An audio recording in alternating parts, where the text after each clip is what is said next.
नमस्कार दोस्तों, मैं आचार्य वसुधा हार्दिक अभिनंदन करती हूँ आप सभी का आपके अपने YouTube चैनल गुरु सप्तऋषि ज्योतिष शिक्षण संस्थान की ओर से। दोस्तों, आज के वीडियो में हम बात करेंगे साप्ताहिक राशिफल के बारे में। कैसा रहेगा ग्रह गोचर की दृष्टि से ये सप्ताह, यानी कि 30 जनवरी 2023 से लेकर 5 फरवरी 2023 तक का ये सप्ताह आपके लिए। लेकिन सबसे पहले आपसे अनुरोध करूंगी कि यदि आपने अब तक चैनल को सब्सक्राइब नहीं किया है तो प्लीज सब्सक्राइब कर दीजिए ताकि आने वाले सभी वीडियो आपको समय से मिल सकें। तो चलिए बात करते हैं साप्ताहिक राशिफल के बारे में। सबसे पहले जान लेते हैं कि इस सप्ताह में कौन कौन से विशेष व्रत, पर्व और त्योहार आने वाले हैं। 30 जनवरी को सबसे पहले शनि पश्चिम में अस्त होंगे। उसके बाद में 1 फरवरी को जया एकादशी का व्रत रखा जा सकता है।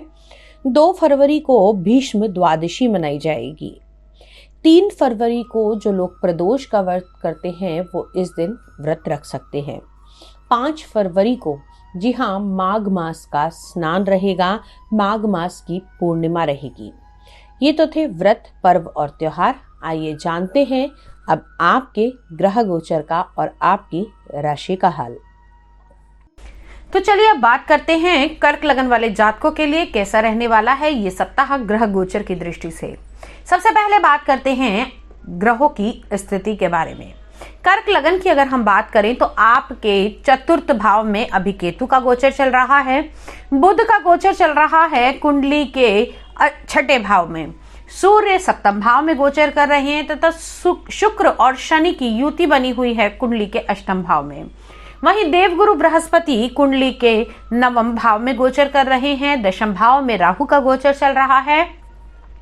मंगल कुंडली के 11 भाव में गोचर कर रहे हैं और चंद्रमा इस सप्ताह गोचर भ्रमण करेंगे आपकी कुंडली के 11 भाव, 12 भाव, लगन भाव और द्वितीय भाव के अंदर। अब आइए जानते हैं कि इस ग्रह गोचर का आपके जीवन पर क्या प्रभाव पड़ने वाला है। सबसे पहले आप लोगों के लगन के स्वामी अभी 11वें भाव में, यानी कि आय के, लाभ के, प्रॉफिट के, इच्छा पूर्ति के भाव में हैं, तो हेल्थ से जुड़ी हुई समस्याओं का समाधान होगा।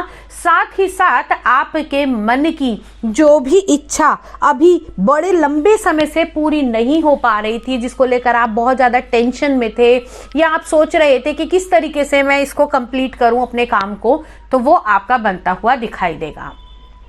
अब बात करते हैं कुंडली के दूसरे भाव, यानी कि जिसके स्वामी हैं सूर्यदेव, और सूर्यदेव आपकी कुंडली के 7वें भाव में गोचर भ्रमण कर रहे हैं। 7वां भाव आपके पार्टनरशिप का भाव, आपके रिलेशनशिप का भाव, आपके गुप्तांगों का भाव। यहाँ पर सूर्य का गोचर कहीं ना कहीं, अगर हम ये कहें कि आपके परिवार को बांधने का कार्य इस समय में आपके जीवन साथी ने करना है, तो इसमें कोई दो राय नहीं होगी। यहाँ पर सबसे बड़ी बात, आपके दूसरे भाव के स्वामी 7वें भाव में जाते हुए दिखाई दे रहे हैं और लगन को दृष्टि भी दे रहे हैं, तो आपकी वाणी पर अच्छा कंट्रोल रहने वाला है। यहाँ पर आप लोगों की वाणी से प्रभावित होकर लोग आपके साथ में आगे बढ़ने की कोशिश करेंगे। अब बात करते हैं कुंडली के तीसरे भाव के अंदर, तीसरे भाव के बारे में। तीसरा भाव आपके बल, पराक्रम, साहस इत्यादि का माना जाता है, जिसके स्वामी अभी 6ठे भाव यानी कि रोग, ऋण, शत्रु के भाव में बैठे हैं। इस भाव को हम बहुत शुभ नहीं मानते हैं। हम कहते हैं कि जब भी कोई ग्रह इस भाव में जाता है तो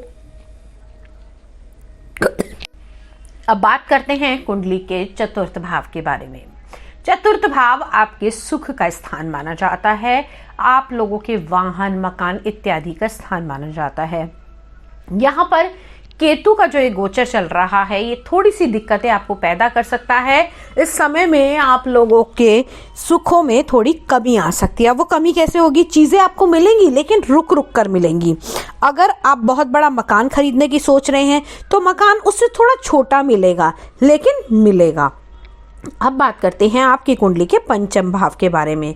5वां भाव जिससे हम देखते हैं आपकी संतान, आपकी शिक्षा, आपके जोखिम, आपकी जॉब और सबसे बड़ी बात आपके कंपटीशन और शेयर मार्केट। तो 5वें भाव के स्वामी अभी इस समय में एकादश भाव यानी लाभ के भाव के अंदर हैं, तो आपकी संतान का सुख आपको अवश्य मिलेगा। साथ ही साथ जो युगल अपने प्रेम प्रसंगों को आगे बढ़ाना चाहते हैं, विवाह करना चाहते हैं, वो भी उसके लिए आगे बढ़ सकते हैं। अगर जॉब के लिए कोई इंटरव्यू दिया है तो आप लोग उसमें सक्सेस हो सकते हैं, लेकिन आपको थोड़ा सा ये जरूर ध्यान रखना होगा कि आप अपनी बात को कुछ भी कहते समय बड़े ही पॉलिश्ड वे में, बड़े ही आसान शब्दों में अगर आगे प्रस्तुत करेंगे तो निश्चित है कि आपका इंटरव्यू के अंदर सिलेक्शन हो जाए। अब बात करते हैं उन बच्चों के लिए जो स्टडी कर रहे हैं। एग्जाम टाइम भी चल रहा है, तो स्टडी करने वाले बच्चों के लिए ये बहुत अच्छा पीरियड है। इसके अंदर आप बहुत ज़्यादा इंथुसियास्टिक रहने वाले हैं। आप लोगों की पढ़ाई से आपको बहुत अच्छे प्रॉफिट मिलेंगे। अब प्रॉफिट कैसे मिलेंगे कि आप जो भी याद करेंगे, जो भी समझेंगे, उसके रिजल्ट यानी कि वो आपके एग्जाम में आएगा और आपको बड़े ही क्लियर तरीके से अच्छे मार्क्स मिल सकते हैं।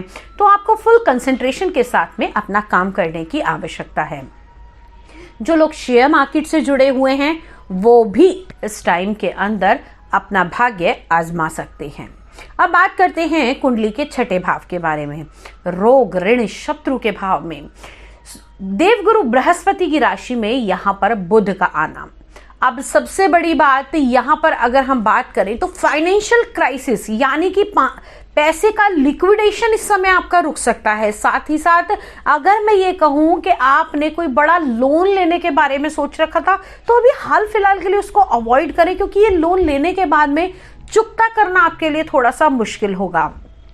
आपके शत्रुओं को भी आप अपनी वाणी के अनुसार थोड़ा सा परास्त कर सकते हैं। बड़ी ही पॉलिश्ड वे में, बड़ी ही नरमी के साथ आपको अपने शत्रुओं के साथ भी बात करनी है। उनको ये एहसास नहीं होने देना कि कहीं ना कहीं वे आपके शत्रु हैं या आप उनसे वैर या अपने मन में कोई मुटाव रखते हैं।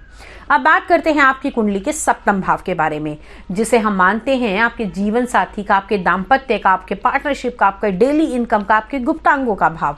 यहां पर सूर्य का गोचर कहीं ना कहीं आपके लाइफ पार्टनर को थोड़ा सा ईगोस्टिक बनाएगा। आपका लाइफ पार्टनर आपसे एक्सपेक्टेशन बहुत ज्यादा रखेगा। अगर मैं ये कहूं कि इस समय में आपके लाइफ पार्टनर की जो लाइफ है वो बहुत लग्जीरियस होने वाली है, बड़ी ही चुनिंदा चीजों की आपसे डिमांड होने वाली है।